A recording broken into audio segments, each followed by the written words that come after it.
들으이소. 함께 목소리를 내주이소.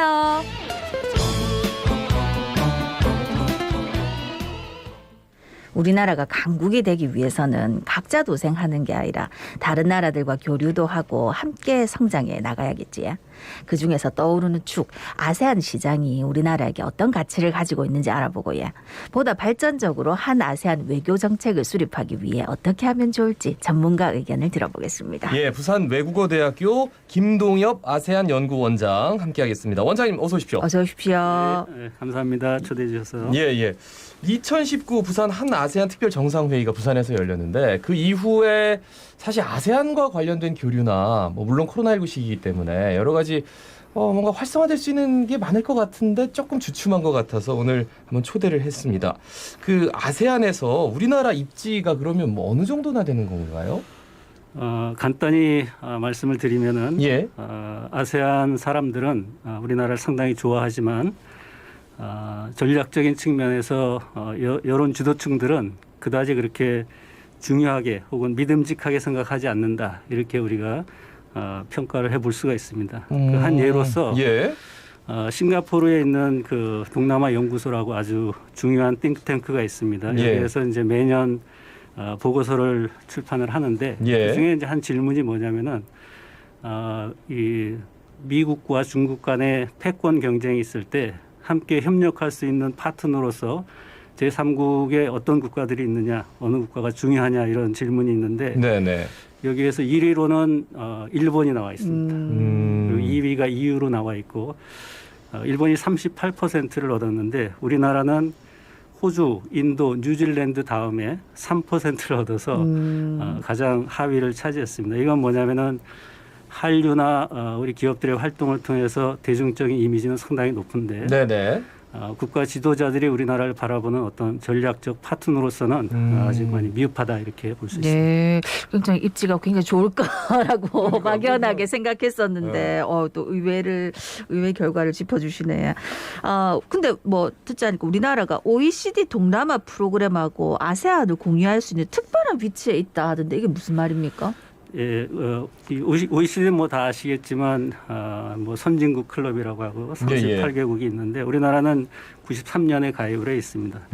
이 OECD 이제 회원국들이 이 OECD 가입국이 아닌 지역과 협력 관계를 맺고 있습니다. 그래서 우리가 올해 끝났는데 우리나라와 아세안 국가 중에 태국이 공동 의장국이 되어서 이 동남아 프로그램을 진행해 왔습니다. 예. 그래서 지난 이 회기 동안에 여러 가지 녹색 성장이라든가 탄소 중립이라든가 지속 가능한 그런 발전에 대해서 여러 가지 활동을 해왔습니다.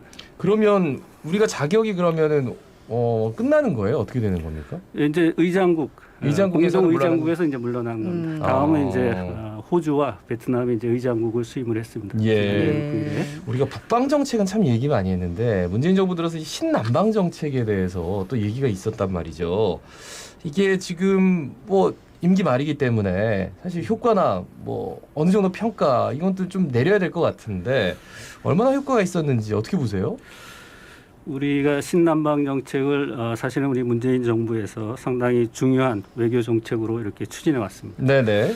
근데 아마 많은 국민들이 잘 인지를 못하고 있는 것 같아요. 아무튼 이 신남방 정책은 우리가 이 3P라고 해서 이 People, Peace, Prosperity 이런 어떤 세 가지 가치를 중심으로 해서 공동 분양의 평화 공동체를 지향을 해온 그런 정책입니다. 그래서 이 신남방 정책이 어찌 보면은 우리나라 역대 정부에서도 아세안에 대한 특화된 그러한 외교 정책으로서 아주 중요한 위치를 차지한다고 볼 수가 있습니다. 예. 성과도 상당히 긍정적인 평가가 많이 있습니다. 예. 어떤 측면이 있냐면은 우리가 기존에 우리나라 외교 정책은 주로 주변 그 4대 강대국을 중심으로 이루어졌다고 볼 수가 있습니다. 네네네. 근데 이제 중소국 혹은 중견국이라고 하는데 이런 중견국이 강대국과 상대해서 어떠한 레버리지를 가지기 힘듭니다. 그렇죠. 그런데 이제 우리가 이 동남아시아의 이 어떤 우리가 비슷한 입지에 있는 그런 국가들과 서로 협력할 때 상당히 우리가 레버리지를 가질 수 있는 국제사회에서 그런 측면에서 상당히 중요한 업적이라고 볼 수가 있고 예. 또 하나는 2016년부터 2019년까지 신남방 예, 예. 정책이 추진되면서 교육 규모가 거의 2배로 확장이 됐어요. 오. 그리고 인적 교류도 상당히 확대가 돼서 그 효과는 뭐 표면적으로 많이 나타났다 이렇게 볼 수가 있습니다. 그러니까 예. 일단 남방, 신남방이라는 것 자체의 그 시작이 스타트를 했다는 것도 의미가 있는데 실제로도 이제 교육량이 좀 많이 늘었다 이런 말씀이시군요. 네. 어쨌든 뭐 교역이라든지 인적 교류 같은 효과는 컸다고 하셨는데 근데 이번 정부에서 했던 것 중에 좀 부족했거나 보완이 필요한 부분이 있다면 어떤 게 있을까요? 제가 볼 때는 좀 전략적인 차원에서 좀 부족하지 않았나. 이렇게 전략적인 생각을 차원이 합니다. 부족했다. 뭔 얘기입니까? 한 가지 사례를 말씀드리면 아까 네네. 이제 그 싱가포르의 동남아 연구소의 그 조사 결과를 말씀을 드렸는데 그 중에 이제 다른 질문이 그 질문 중에 개별 국가별로 이렇게 분석을 해놓은 게 있습니다. 예, 예. 근데 우리나라가 동남아 지금 아세안 국가들 중에 가장 많은 교류를 하고 있고 가장 큰 신경을 쓰는 나라가 어느 나라일 것 같아요? 베트남입니다. 베트남. 네네. 그렇죠. 베트남. 그런데 이제 베트남 여론 지도층이 우리나라를 어떻게 생각을 하느냐 가장 낮게 나왔습니다. 캄보디아가 거의 0%고 베트남이 0.3%가 나와서 네네.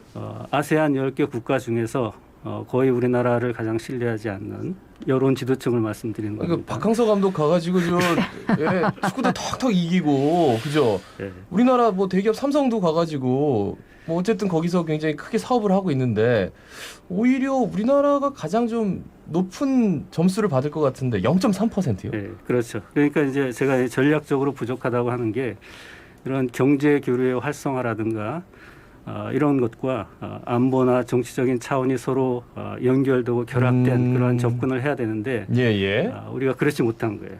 민간 차원에서는 어찌 보면은 상당히 어찌 보면은 선호도가 높은데 정부 차원의 대화라든가 전략적인 관계라든가 이런 측면에서 우리가 많이 부족했다 이렇게 볼 수가 있습니다. 예. 아유, 각 나라 여론 지도층 답답하네. 예. 아까도 뭐 언급 있으셨는데 다시 한번 더 여쭙겠습니다. 미국하고 중국의 패권 전쟁이 계속되고 있는 가운데 이제 아세안 국가들은 어떤 입장을 보이고 있습니까? 한마디로 말씀드리면은 중립적인 입장이다. 아마도 뭐 취할 수 있는 가장 어찌 보면은 뭐 합리적인 방식이다 이렇게 볼 수가 있습니다. 그래서 예. 표면적으로나 대외적으로 우리는 미국이나 중국 그 어느 나라도 선택하지 않는다 하는 게 이제 기본적인 입장입니다. 내부적으로 보면은 뭐 친중을 표방하는 국가도 있고 네네. 친미를 표방하는 네. 국가도 있습니다. 그렇지만 이런 그 대외적으로 아니면 아세안 이 그 단체의 어떤 입장에서는 네네. 여전히 이제 중립을 표방을 하고 있습니다. 그 중국하고 우리는 뭐 국경을 맞대고 있긴 합니다만 북한이 있기 때문에 뭐 이렇게 육지로 넘어가기는 힘든 조건인데 상당수의 동남아 국가들이 중국하고 국경을 맞대고 있기 때문에 뭐 친중이냐 친미냐 뭐 이런 거 가지고 굉장히 논란이 뜨거운 것 같더라고요. 네, 맞습니다. 그러면 우리나라가 그럼 이게 외교를 어떤 입장을 가지고 좀 접근해야 될까요? 네, 지금 아나운서께서 말씀하신 것처럼 동남아시아는 상당히 중요한 지역에 미국이나 예. 중국에 있어서 왜냐하면 중국은 이제 1대1로 전략이라 그래서 그 해외 확장 전략이 있는데 거기 발판이 이제 동남아시아입니다. 네네. 반면에 이제 미국은 인도 태평양 전략이라 그래서 중국을 견제하기 위한 이 대아시아 전략이 있습니다. 이게 이제 맞부딪히는 데가 바로 아세안입니다. 네네. 우리도 마찬가지죠. 우리도 한반도 문제가 있으니까 미국과 중국 간에 서로 이해관계가 맞불려 있습니다. 그래서 우리와 아세안이 상당히 흡사한 위치에 있고 그래서 우리도 마찬가지입니다. 이렇게 패권 전쟁에서 우리가 어느 편을 든다든가 예예. 이렇게 할 수는 없습니다. 왜냐하면 네. 우리 전통적으로 안미 경중이라 그래서 안보는 미국에 경제는 중국에 의존하고 있는 그런 상태이기 때문에 예예. 흡사한 입장에 있는 아세안과 서로 긴밀한 협력을 하는 게 이런 패권 전쟁 와중에는 상당히 중요하다 이렇게 볼 수 그러니까 있습니다. 그쪽 나라들의 어떤 대응책을 보면은 우리가 어떤 식으로 좀 스탠스를 유지해야 되는지 이런 해답이 나올 수도 있겠네요.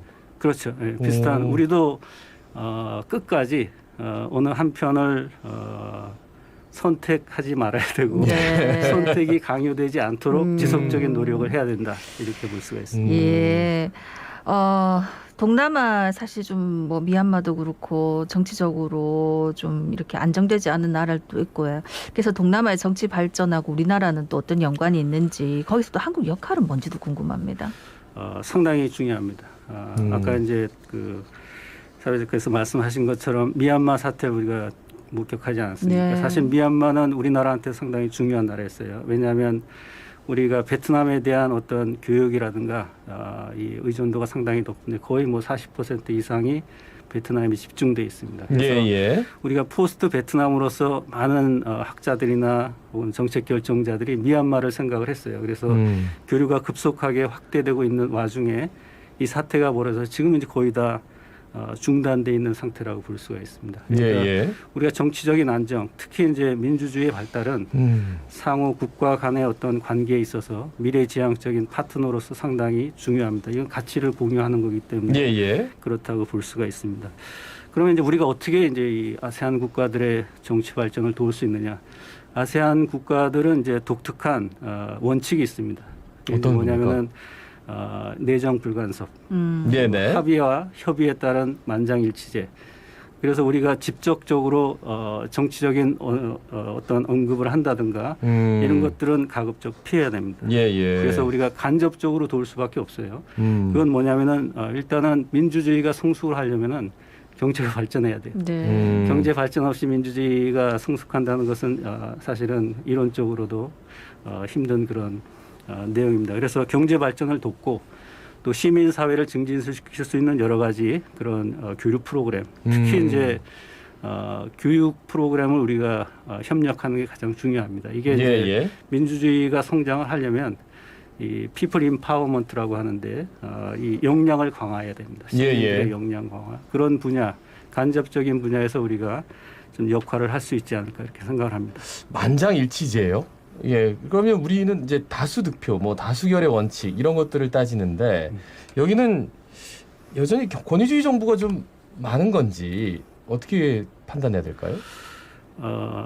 뭐 대표적으로 지난해 말에 미국의 바이든 정부가 민주주의 정상회담을 개최했어요. 전 세계 이 국가들을 모아놓고 그 중에서 이제 이 아세안 국가 중에는 필리핀, 인도네시아, 말레이시아 이 세 국가가 초대가 됐어요. 그러니까 일단은 7개 국가는 민주주의가 아니라고 이제 거기서 판명이 되는 거고 필리핀을 민주주의 국가로 보느냐 많은 의견이 있을 거예요. 말레이시아를 민주주의로 보느냐 많은 그 의견이 있을 겁니다. 이런 측면에서 동남아시아는 좀 아직도 권위주의 정권이 많이 있다. 이렇게 우리가 그 봐야 되지 않을까 이렇게 봅니다. 알겠습니다. 지금 이제 그 만장일치제를 이제 말씀을 하셨는데 이거는 어찌 보면은 아세안이 효율성을 떨어뜨리는 하나의 측면일 수도 있어요. 하지만 아세안이 이 1967년에 이제 그 결성이 되었는데 오늘날까지 50년 이상 유지될 수 있었던 공부하게 된 이유도 어찌 보면 하나의 또 이 긍정적인 측면이다 이렇게 볼 수 있습니다. 한 나라도 반대를 하면은 절대로 통과가 안 되는. 사실 이제 우리 부산이 한아시안 정상회담도 개최했고 아세안 문화원도 있고 해가지고 사실은 굉장히 중요한 역할을 할 것이다 앞으로 이렇게 했었는데 사실 코로나 때문에 약간 좀 묻힌 감도 있는데 앞으로 어떤 노력들이 필요할까요? 이 부산은 사실은 이제 제가 생각할 때는 우리가 부산을 아세안 교류에 아세안에 특화된 거점 도시로 발전시키는 게 상당히 중요하다 이렇게 봅니다. 말씀하신 것처럼 지금 이제 코로나 사태로 인해서 인적 교류가 이루어지지 못하고 있는 상황입니다. 그래서 지금 뭐 이제 코로나가 종료가 되면은 우리가 왜 아세안이 중요하냐? 뭐 아까 이제 말씀하신 것처럼 부산이 한아세안 특별 정상회담을 2번이나 개최를 하고 또 그 아세안 문화원과 한아세안 ICT 융합 빌리지가 그 한아세안 특별 정상회담의 결과로서 부산에 그 유치가 돼 있습니다. 그러니까 이런 어떤 특성들을 우리가 10분 활용을 해야 돼요. 그럼 왜 아세안이냐? 이 아세안은 인구가 6억 명이 넘습니다. 그리고 전 세계에서 경제 발전 속도가 가장 빠른 그런 지역입니다. 그건 뭐냐면은 이 해외 여행을 갈 수 있는 그러한 그 이 중산층이 급속하게 증가하고 있다고 볼 수가 있습니다. 아마도 향후에 얼마 되지 않아서 중국 그 관광객들 대신해서 아세안 관광객들이 전 세계로 나올 그런 가능성이 많이 있습니다. 예. 그것뿐만 아니라 아세안 사람들이 한국을 많이 좋아합니다. 네. 한류도 그 바람이 아주 강하게 불고 있어서 한국에 대한 이 방문 의도, 이 어떤 의향이 상당히 예. 높게 나타나고 있습니다. 네. 그 민간 차원에서 많이들 좋아하시는데, 그러니까 오피니언 리더, 그러니까 정치적인 리더들이 아직까지는 한국 그러면은 우리가 좀 마음 줘도 되나? 여기에 대해서는 갸우뚱하는 그런 상태다라는 말씀 오늘 처음 들었습니다만 굉장히 재밌네요. 예, 다음에 또 한번 또 초대를 해야 될 것 같다라는 생각도 들고 말씀 잘 들었습니다 오늘. 고맙습니다. 네. 주셔서 감사합니다. 네네. 오늘 부산 외국어대학교 김동엽 아세안 연구원장과 함께 말씀 나눴습니다. 예, 저희가 오늘 방송 내용 중에 명란 브랜드 연구소 소개드렸는데 여기서 이제 지역 특화 상품은 판매가 불가능하지만 명란하고 명란 어묵은 구매할 수 있다네요. 코로나 피해가면서 좀 사람 없을 때